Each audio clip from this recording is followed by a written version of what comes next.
च्या हद्दीमध्ये मुंबईतील पोलीस अधिकारी अंमलदारांचे एक पथक एनडीपीएसच्या गुन्ह्यातील आरोपीला अटक करण्यासाठी आले असता त्यांच्यावरती जो मुख्य आरोपी आहे इस्माईल त्याच्या नातेवाईकांनी हल्ला केल्याची घटना झालेली आहे.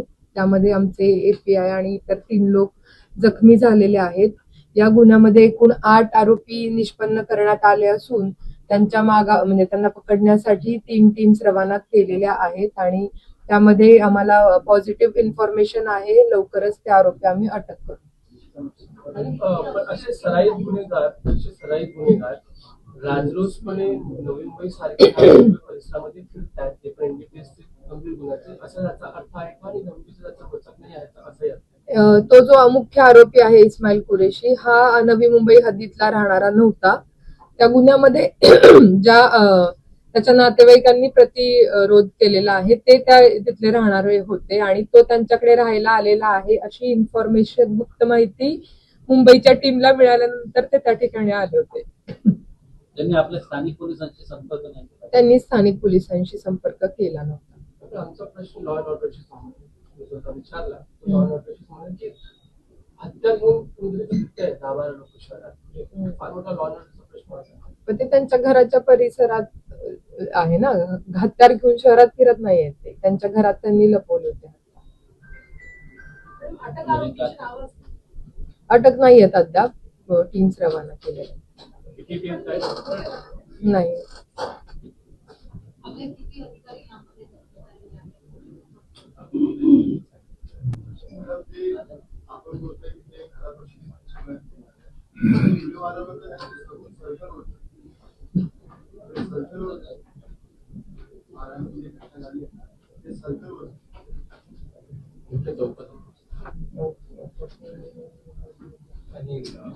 आणखी एक त्याला व्हिडिओ व्हायरल होतो.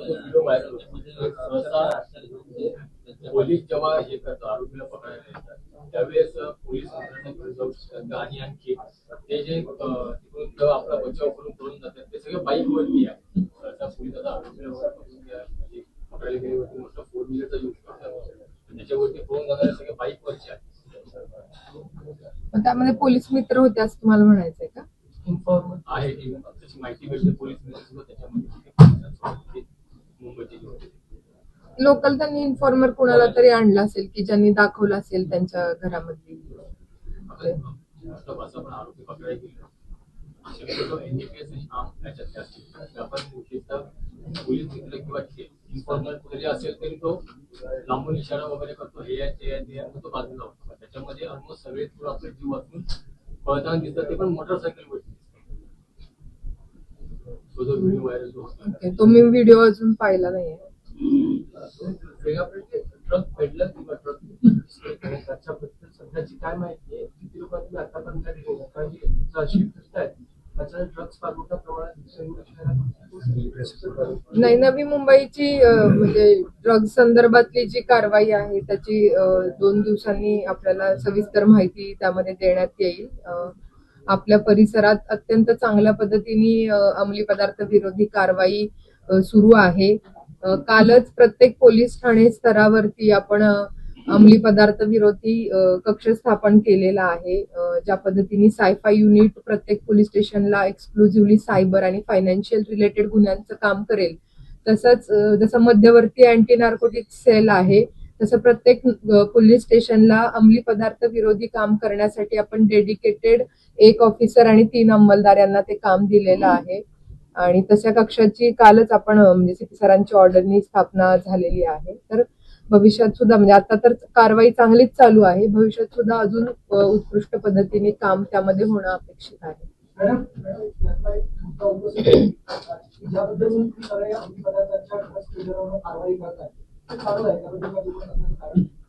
मात्र या संदर्भामध्ये गंभीर मुद्दा असा उपस्थित होतो की मुंबईचे पोलीस नवी मुंबईमध्ये एका ड्रग्ज पेडलरला पकडण्यासाठी कारवाई करण्यासाठी येत आहे. याचा अर्थ क्लिअर आहे की नवी मुंबईमध्ये अशा प्रकारचे ड्रग्ज पेडलर म्हणजे पूर्वी परिसरात असो किंवा खारघर परिसरात असो हा एक त्यांचा वेगळ्या प्रकारचा अड्डा निर्माण झाला असं नाही. तो तिथे राहणारा नव्हताच. तो तिथे लपण्यासाठी आला होता. मुंबईचा जो ड्रग पेडलर आहे ते त्याचे नातेवाईक होते त्यांच्याकडे तिथे राहण्यासाठी. तो मूळचा तिथला राहणारा नाहीये. याचा अर्थ की जरी तो नातेवाईकांकडे आला असला तरी तो त्याला एक राहण्यासाठी एक जागा उपलब्ध करून देत आहे. म्हणून या शंका उपस्थित होतात की हे ड्रग्ज पेडर आहेत हे नवी मुंबईला चॉईस करतात. असं नाहीये. नवी मुंबई हद्दीतून आपण जवळपास म्हणजे मोस्टली आफ्रिकन किंवा नायजेरियन जे नॅशनल्स आहेत जे ड्रग रिलेटेड धंद्यामध्ये इन्व्हॉल्ड आहेत त्यांना आपण जवळपास 1500 असे परकीय नागरिक आपण डिपोर्ट केलेले आहेत किंवा ब्लॅकलिस्ट केलेले आहेत. मागील वर्षी जवळपास तो आकडा 900 काहीतरी 950च्या आसपास होता. अॅन्युअल प्रेसच्या वेळी ती डिटेल माहिती आपल्याला देण्यात येईल. परंतु त्यांचे जे राहण्याचे ठिकाण आहेत आपण ते वारंवार चेक करतो, रेड करतो आणि पासपोर्ट व्हिसा संबंधी गाईडलाईन्सचं उल्लंघन होऊन जर त्या ठिकाणी जर कोण राहत असेल तर त्यांना सुद्धा आपण टेम्पररी डिटेन्शन सेंटरमध्ये ठेवून त्यांची डिपोर्टेशनची कारवाई सुरू करतो. त्याला मदत करण्याचे असे नातेवाईक ते कोणत्याच गुन्ह्यात साथीदार नाही आणि त्यांचा कोणताही क्राईम रेकॉर्ड नाही. ते चेक करावं लागेल. पण मग या संदर्भामध्ये आता नवी मुंबईच्या परिसरातल्या या 2-3 ठिकाणं आहेत पूर्वी आपण बघूया किंवा खांडे बघूया तुम्ही आता टीम्स वाढवण्यात फक्त म्हणणं आहे पण या 2-3 ठिकाणावर जास्त गस्त करण्याची गरज असं हो, त्यासाठी स्पेसिफिकली आपण अंमली पदार्थ विरोधी कक्ष ANTF ANTC anti narcotics task cell police पोलीस स्टेशनला कार्यरत केलेला आहे. त्यांचं मुख्यतः हेच काम आहे की परिसरामध्ये ज्या ठिकाणाहून अशा पद्धतीचे म्हणजे ड्रग्ज सेलिंग पॉइंट्स असतील, लक्झरी बसेसचे स्टॉप पॉइंट्स असतील किंवा कॉलेज शाळा परिसरामधल्या टपऱ्या किंवा म्हणजे ज्या ठिकाणाहून पूर्वी असे गुन्हे घडलेले आहेत असे ठिकाणं चेक करणे, रेकॉर्डवरचे गुन्हेगार चेक करणे, त्यांच्यावरती प्रतिबंधक कारवाई करणे, गोपनीय माहिती प्राप्त करणे आणि छापा कारवाई करणे. तर हे कारवाई त्यांच्या मार्फत होणं अपेक्षित आहे आणि होईल भविष्यात त्यावर. पण या अशा पद्धतीच्या कारवाई तुम्ही करत आहे आणि शेवट अशा पद्धतीने कारवाई करत अत्यंत महत्वाचा मुद्दा घेतला की टपऱ्यांवर सुद्धा अशा प्रकारचे ड्रग्स विकले जातात.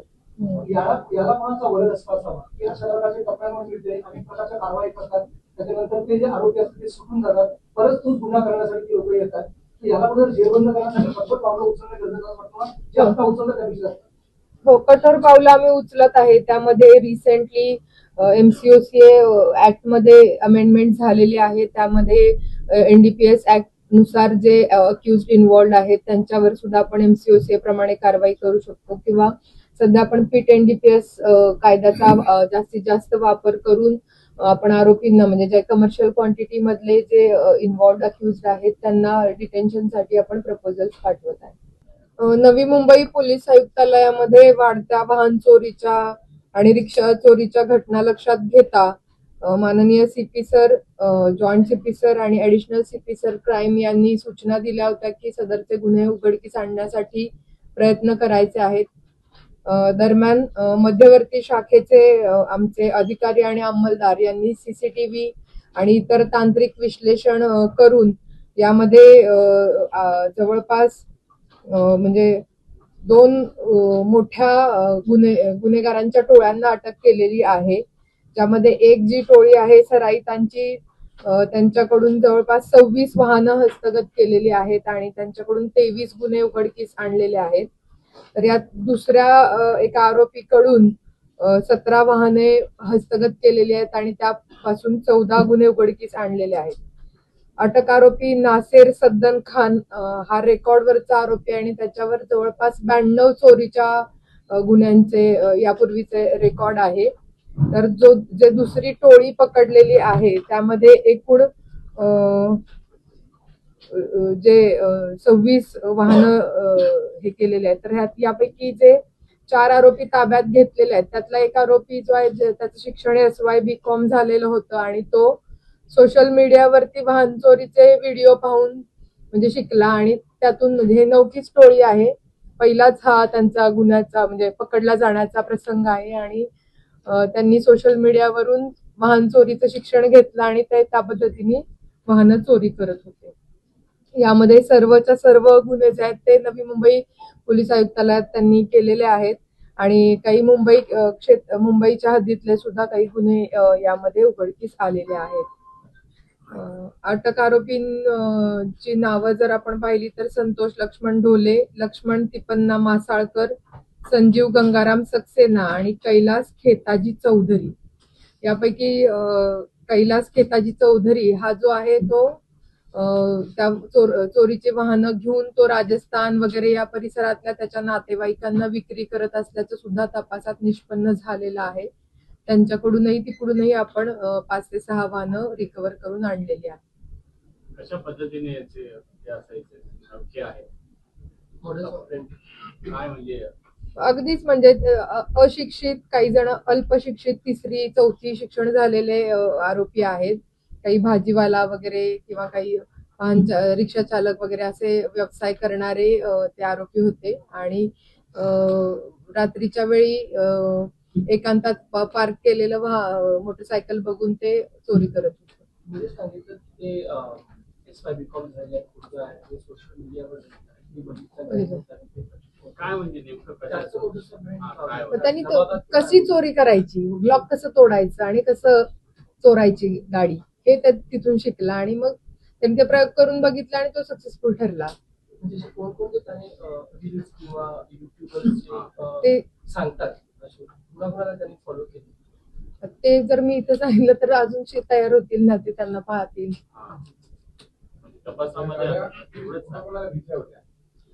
तेच त्याचे राजस्थानचे काही नातेवाईक आणि काही इथे सुद्धा रिकव्हर झालेले आहेत गाड्या.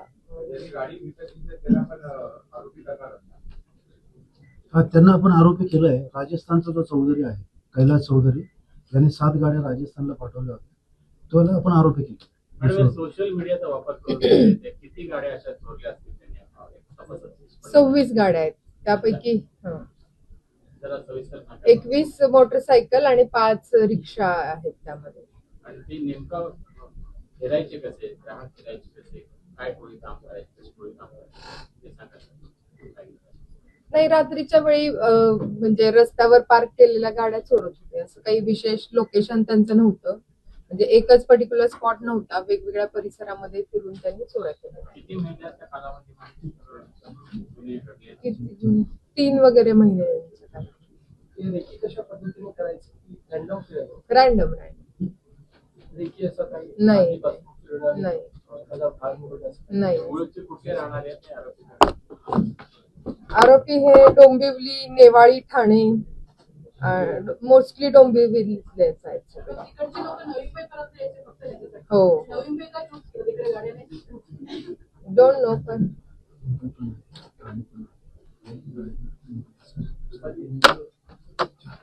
इसी विषय पे अब हिंदी में बात